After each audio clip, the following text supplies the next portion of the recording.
Students, today the day begins with the new topic, the northern plain of the same chapter, the physical feature of India, one of the physiographic division of India. Okay, here we will cover the topic, the formation of northern plain, the location and extent, regional divisions, physiographic divisions as for the Babar, the Tarai, the Bangar and the Khadar. Formations of the northern plain. So you can see the Indian peninsula, okay, it is drifted toward the north and finally collided with a much larger Eurasian plate. This caused folding of the sedimentary rocks which were accumulated in the Tethys geosyncline, okay, a huge depression. So Himalayas are formed out of these sediments which were uplifted, folded and compressed due to the northern movement of the Indian plates. So the Himalayan uplift out of the Tethys Sea, and you can see subsidence or of the northern flank of this peninsula, okay, resulted in the formation of the plain. Here you can see the plain. So this northern movement of the Indian plate also created a trough to the south of the Himalayas. So here you can see the raising of the Himalayas and the subsequent formation of glacier due to the height elevation. It gave rise to many new rivers. So this river along with the glacial erosion, okay, supplied more alluvium which intensified the filling of the depressions. Okay, here you can see the depression, the trough. With the accumulation of more and more sediments, you can see now the Tethys Sea is started disappearing, which we discuss here also. And then you can see with the passage of time the depression was completely filled with alluvium, gravels, rocks, debris, and the Tethys completely disappeared, leaving behind a monotonous or featureless topography, okay, which were formed due to the depositional activity. So Indo-Gangetic plain here, okay, which is the result of the deposition of what? Of the sediments brought by the rivers. Okay, so this plain, if we talk about upper peninsular rivers have also contributed, okay, but to a very small extent. During the recent times, since few millions years, depositional work of three major river systems we call the Indus, the Ganga and the Brahmaputra became predominant. Okay, the river coming from the northern mountain are involved in depositional work. So you can see in the lower course, due to the gentle slope, the velocity of the river is start decreasing, and you can see which result in the riverine island. Then we talk about the river in the lower course split into numerous channels due to the deposition of silt. These channels are known as distributaries. So when we talk about the deposition of alluvium in a vast basin at the foothill of the Himalayas over millions of years is known as the northern plain. Okay, so if we talk about this curved plain is also known as Indo-Ganga Brahmaputra plain. So when we talk about Indo-Gangetic Brahmaputra plain or the northern plain is the largest alluvial tract of the world. So it was spread over an area of how much? 7 lakh square kilometer. If we talk about the length is 2400 kilometer long, and when we talk about its width is 242 320 kilometer abroad, and it is a densely populated physiographic division.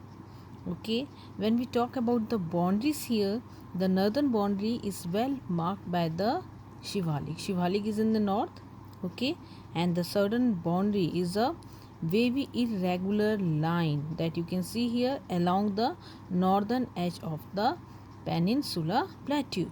On the eastern side, you can see the plain are bordered by the Purvanchal.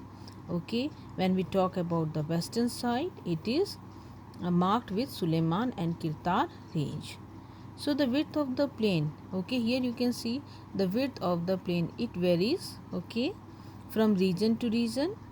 If we talk about from east to west, okay, Purvanchal in the east, okay, you can see, especially when we talk about Assam, it is 90 to 100 kilometer in Assam. And when we talk about Punjab, it is how much? It is 500 kilometer in the west. So here we talk about the regional divisions of this northern plain. So the western part of the northern plain is referred to as a Punjab plain. Okay. In the east, okay, the Delhi Aravalli ridge separate it from the Ganga plain.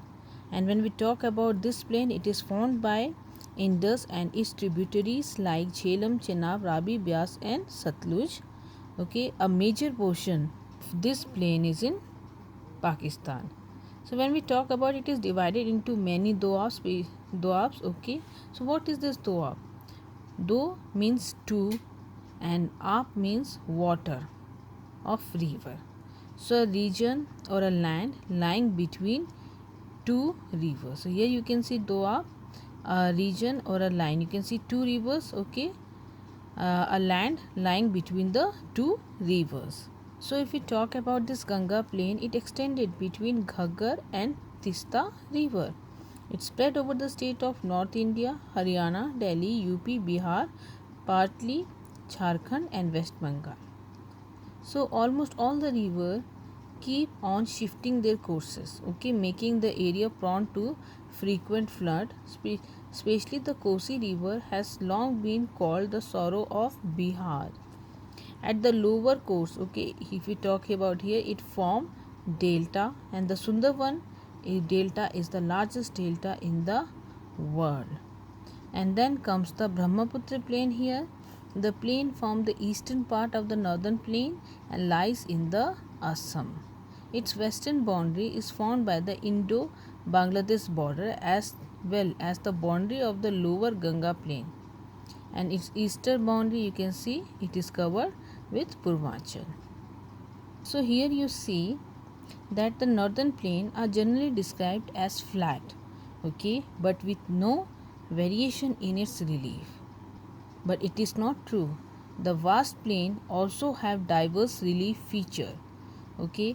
According to this variation, as you can find here, in relief feature, the northern plain can be divided into 4 regions, okay.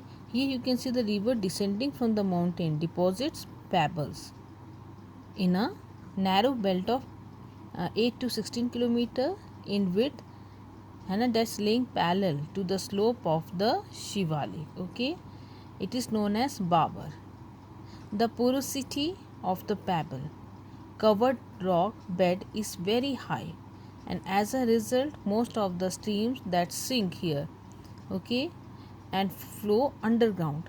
Therefore the area is characterized by dry river course except in the rainy season.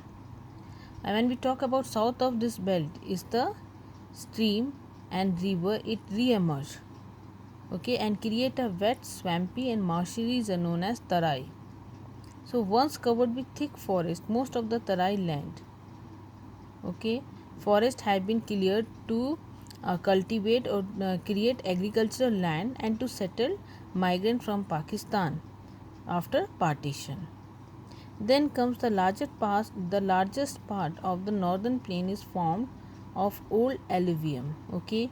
They lie above the floodplain. Here you can see the floodplain, above the floodplain plain of the river, and present a terrace. You can see here a terrace like feature. This part is known as Bangar. The soil in this region contains clay in composition and has lime nodules called kankar. And the newer and the young, here you can see a deposit of the flood plains are called khadar, okay, composed of newer alluvium and form the flood plain. Here along the river banks, you can see they are light in color, sandy in texture and more porous. A new layer of alluvium is deposited by river almost every year, okay. As you can see, flood, then this make the region more fertile. Thus they are ideal for the intensive agriculture.